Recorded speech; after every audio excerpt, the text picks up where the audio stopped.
Hello everyone, and welcome to In His Time with Father Mike, Chapter 2, entitled, What Time Do You Call This? Nicholas Sparks in A Walk to Remember wrote, "There are moments when I wish I could roll back the clock and take all the sadness away. But I have the feeling that if I did, the joy would be gone as well." When was the last time you said to yourself, if only? If only I hadn't said that. If only he hadn't done it. If only I had been there. Our if only moments always reveal something of our dilemma when it comes to God's timing in our circumstances and how those circumstances often unfold.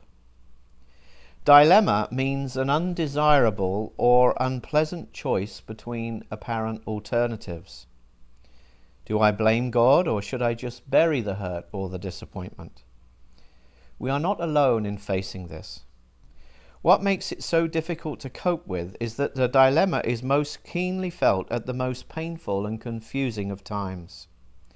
We can see this very clearly in the story of the raising of Lazarus, found in the Gospel of John, chapter 11.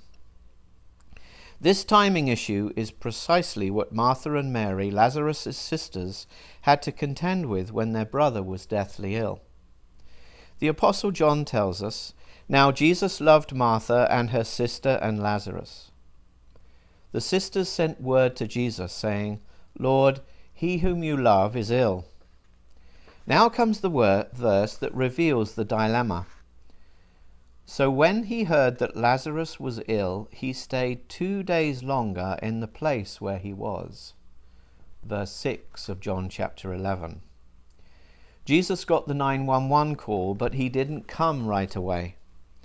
His timing led both Martha and Mary to question Jesus when he finally did arrive at the scene, apparently much too late. Martha tells him in verse 21, "Lord, if you had been here, my brother would not have died." When Mary saw Jesus coming, she fell at his feet, saying in verse 32, "Lord, if you had been here, my brother would not have died." "You could have saved him. If only you'd been here, Lord." If only. Can you relate?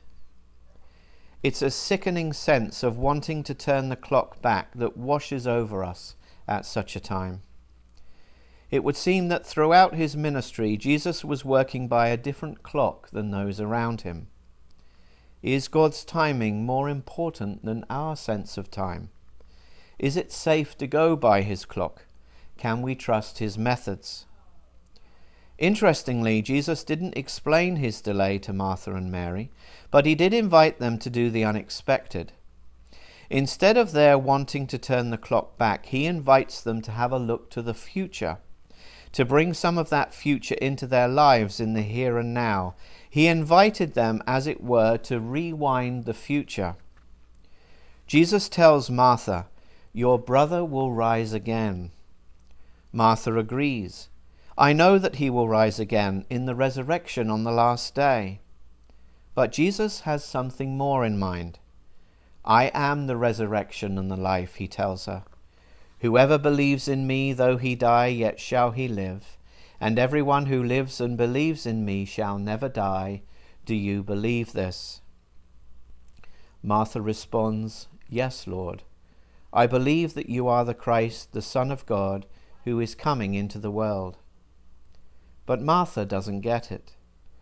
What Jesus is telling her is that he has the power to change our entire paradigm, our way of looking at things, our way of looking at life. "I am the last day, Martha, right here, right now. I hold all time and eternity in my hand, and I am with you." Are we able to recognize that what appears to us to be a disaster can in fact be a doorway to a richer life with God? This is the leap of faith that Christ invites grieving Martha and Mary to take, as he invites them to give their "if only" sentiments to him. Martha and Mary got their brother back for some more years, as Jesus pulled him out of physical death by the power of his word, "Lazarus, come out." When we mourn for deceased loved ones, we know that we will not see them again this side of the eternal veil, as thin as that veil is. The words Jesus spoke to Martha and Mary are words that carry us as we face our own bereavements. They point to the bright future. I am the resurrection and the life, says Jesus. Whoever believes in me, though he die, yet shall he live. And whoever lives and believes in me shall never die. Do you believe this? The raising of Lazarus is a sign of what Jesus has won for all mankind through his own death and resurrection. His word points to the future and away from our if-only moments. For I know the plans I have for you, declares the Lord, plans for welfare and not for evil, to give you a future and a hope. Working by a different clock does not ever mean that God is indifferent to our suffering. No, he is the very definition of empathy. John tells us Jesus wept at his friend Lazarus' graveside. God shook that day for his friend. He was deeply moved in his spirit and greatly troubled. When we weep, we do not weep alone. Let us remember that the one who spoke those powerful words to Mary and Martha was described this way by the ancient prophet Isaiah. He was despised and rejected by men, a man of sorrows and acquainted with grief, and as one from whom men hide their faces, he was despised and we esteemed him not. Surely he has borne our griefs and carried our sorrows, yet we esteemed him stricken, smitten by God, and afflicted. But he was pierced for our transgressions, he was crushed for our iniquities. Upon him was the chastisement that brought us peace, and with his wounds we are healed. All we like sheep have gone astray, we have turned every one to his own way, and the Lord has laid on him the iniquity of us all. He was oppressed and he was afflicted, yet he opened not his mouth.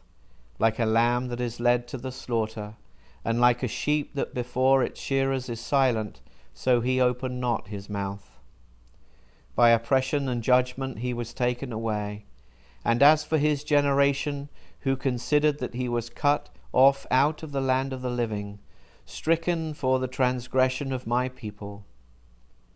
As they made his grave with the wicked, and with a rich man in his death, although he had done no violence, and there was no deceit in his mouth. Yet it was the will of the Lord to crush him.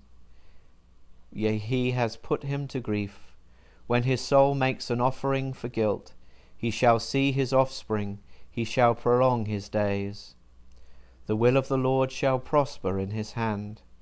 Out of the anguish of his soul he shall see and be satisfied. By his knowledge shall the righteous one, my servant, make many to be accounted righteous, and he shall bear their iniquities. Therefore I will divide him a portion with the many, and he shall divide the spoil with the strong, because he poured out his soul to death, and was numbered with the transgressors. Yet he bore the sin of many, and makes intercession for the transgressors. Isaiah chapter 53. Christian apologist and author C.S. Lewis once remarked that he thought that the most common expression in heaven is, "Oh, now I see." Yes, I think heaven is where our questions and answers become one. Some years ago, Julie, a much-loved member of our congregation, died following a very long and painful illness. I had the honour of preaching and presiding at her funeral. The church was packed. There was so much weeping that day, though we were able to comfort one another in our grief. So many times it seemed Julie had been brought back to us from the very brink of death, but not this time. We were relieved that her suffering was over, but we were left with real questions. Why had she suffered so much? Not long afterward, another woman of our congregation told me that she had been awake most of the night thinking about Julie. She had a vision to share.